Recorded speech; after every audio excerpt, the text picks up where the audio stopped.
Jenny, are you there? Can we talk? Oh, hello, Cynthia, was it? I'm on my company break now, so I'm okay for 10 minutes or so. Oh, I see. You're talking to your future, possible mother-in-law, and you give me a time limit to talk? That has nothing to do with it. It's just that this is the only opportunity for a little free time. I'm really busy the rest of the day. I need this break. But if you are going to get along with me in the future, I recommend that you make me your priority. I really can't make such a promise. Excuse me? Anyway, what's this about? I don't have much time left on my break. I have to shut off my phone when my break ends, so I would appreciate it if you could get on with it. Your precious little break, huh? All right. Well, your attitude is part of it too, so yes, let's get on with it. I'm contacting you because, well, I want you to quit your job. Pardon me? I said, if you want to marry my son, I want you to quit your job. Why should I do that? Because it would interfere with you being a good housewife. That's why. If you can't do that, well, I will not allow you to marry my son. I would ask you to terminate the relationship. That's being a little selfish, wouldn't you say? It's that, or you're gone. I will not change my views. I really don't think Brad agrees to this. I mean, he has a say in this too. Brad has nothing to do with it. If I say no, he'll go along with it without question. Are you serious? Yes, of course I am. I know my son. Brad has always been obedient. He cares for his mother and father. Although I was surprised that he picked a woman like you. But I'm sure you talked him into all this. I don't know what you said to him, but I know you probably tricked him. I'm sure if I have a little talk with him, he'll realize his mistake. Do you really think I tricked Brad into loving me? Why would I even do that? Oh, please, just pipe down, would you? I don't want to hear any more of your back talk. I was right. You really need more discipline if you're going to marry my son.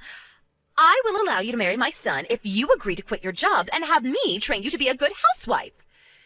If you can't do that, I will not give my blessing to this marriage. I'm sorry, my client just arrived. I have to go. We'll talk later. Huh? What? Wait a second, Jenny. Just have the guy wait. This is more important. Didn't I just say to give your future mother-in-law top priority?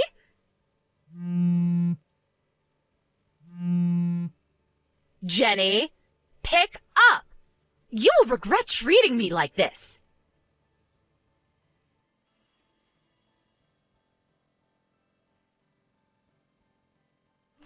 Hey, Brad, when do you think I should tell your mom about my job?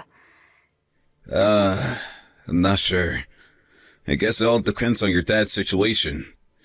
Hey, did Mom contact you and say something? Yeah, she said if I didn't quit my job, she wouldn't allow me to marry you. Wait, what? Maybe you should take a look at my line conversation with her today. Probably way faster. I'll send that portion to you. Alright, go for it.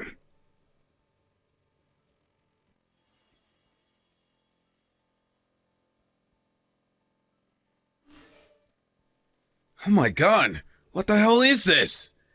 Doesn't she realize what kind of trouble we'd be in if you quit your job? Besides, I'm the one marrying you, not her. It's what I want. Thanks for that, Brad. Makes me feel way better. But no matter what she says, there's no way I'm going to quit my job. Or should I say, it's impossible. Yeah, well, I guess she doesn't know all the details, so she'll say what she wants. Yeah, I guess you're right. We're just two people who fell in love and plan to get married. But it's really not that simple. There's that little point about your father that makes it complicated. Yeah, I know. I really didn't want to tell my mom about it so soon, but she brought up the thing about introducing this girl. My mom, the great matchmaker. She was always trying to introduce me to one prospective wife or another. Anyways, it all depends on my dad, I suppose. Maybe we should sit down with your dad sometime soon and discuss this. What do you think? Yeah. Maybe we have no other choice. The situation between you and Mom is getting way out of hand. Probably better to straighten this thing out ASAP. Yeah, let's do that. Thanks, Brad.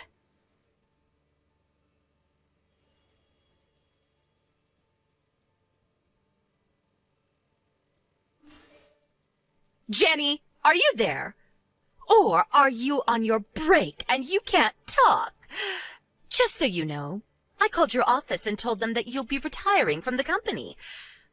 Excuse me? I recently came into some interesting information. Apparently, you work for a company that does business with my husband's company. Is that true? Where did... This makes everything way easier. I told them all the negative aspects that I learned about you ever since Brad brought you home. I told them straight up, if you don't fire her right this minute, my husband will terminate all accounts with your company. Hold on a second. What did you just say? What's going on? Mother? Why go so far? My husband's company is one of the biggest and most influential companies around here. I figured your company was a mere subcontracting company, and you're just a lowly desk clerk. I'm right, aren't I? I'm sure the company HR department will contact you pretty soon, so you better be ready to accept the consequences. If you had just obeyed my request, I wouldn't have taken it this far. Mother, I really don't know what you're talking about. Now, come on, Jenny. Look at the bright side. Now that you have no job, you can marry Brad, and I can start teaching you how to be a good housewife. What more can you ask for? I did you a favor. I can't understand why you would go so far to make me quit. It's for your own good. Okay then, I guess I'll just have to terminate all negotiations with your husband's company. Pardon me? Cynthia, I know you've never worked a day in your life. I think that fact has worked to your disadvantage. What are you talking about? I have no problem with you being a full-time housewife and mother, don't get me wrong. But just because your husband owns a company doesn't give you the right to chime in regarding business matters. And I have to be honest, what you just did, that's blackmail. And you did it without even understanding the circumstances. I can't believe what I'm hearing. After all that, you still talk like that. Well, that means I'm going to have to give you an even tougher curriculum. You better be ready for lots of sleepless nights. I think it's going to be you who won't sleep well moving forward. Excuse me? I'm not sure how you'll take this. Will you just sulk and give up, or will you deem this as a lesson learned and change your ways? Which will it be? It's all up to you, Cynthia. I'm sorry, but I have no idea what you're talking about. I can't understand you, Jenny. Why can't you make a little bit more sense and accept who you are?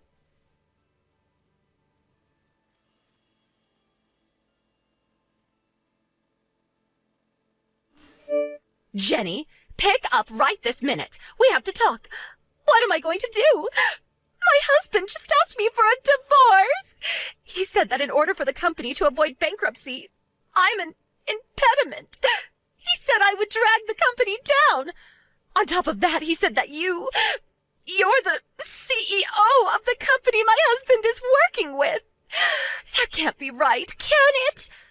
Apparently, your company is way bigger and more influential than my husband's. Yes, that's right. I really hate comparing our respective companies. You know which is bigger or more influential.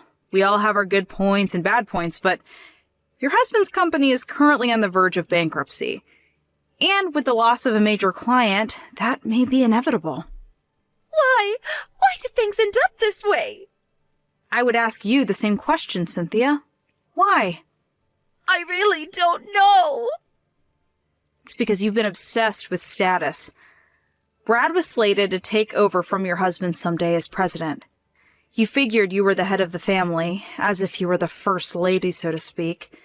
You even used the employees of the company as your own personal staff, ordering employees to pick you up in the company car and take you shopping or to a luncheon with friends. I heard you even had employees come to your house to clean up and cook.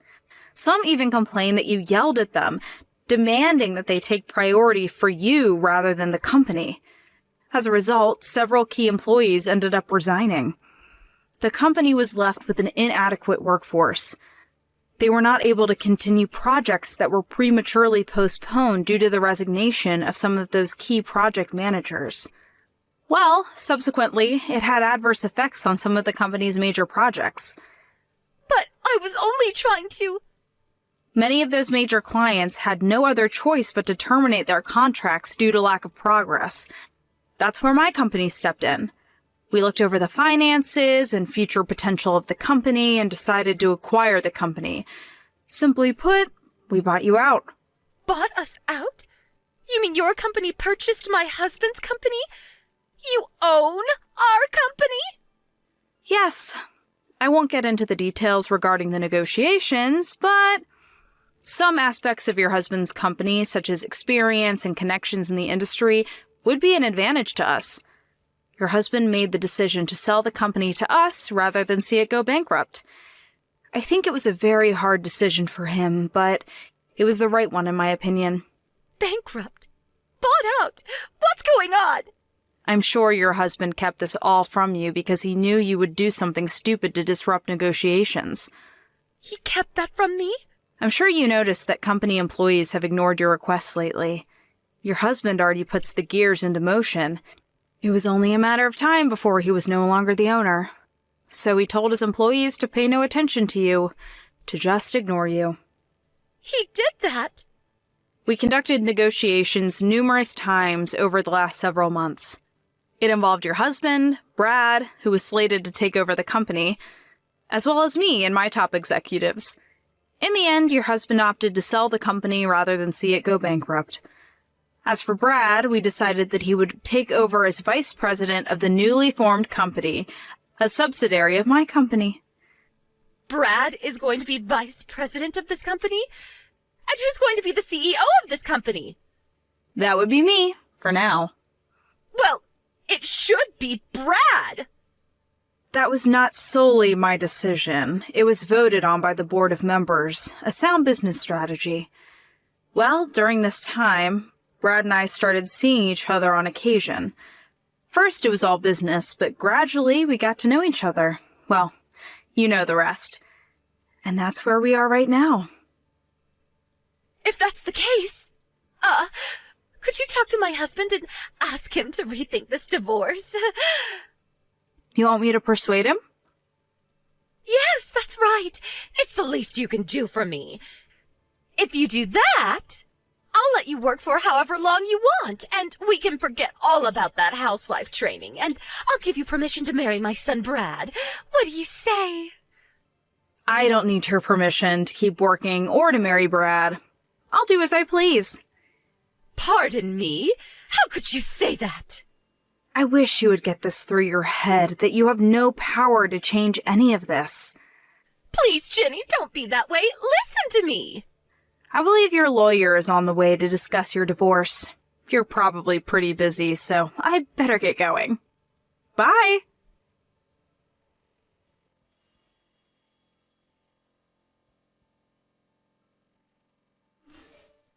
Two months later, we welcomed some new staff members to our company.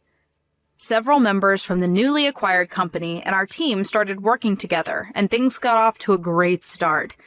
As for Cynthia, the divorce proceedings went through without a hitch, with her husband providing her with a reasonable financial package, and even introducing her to a fairly good employment opportunity. But on her first day on the job, she took an overly long lunch break without permission and got fired on the spot. She's never worked a proper job before and does not possess any sort of work ethic, it seems.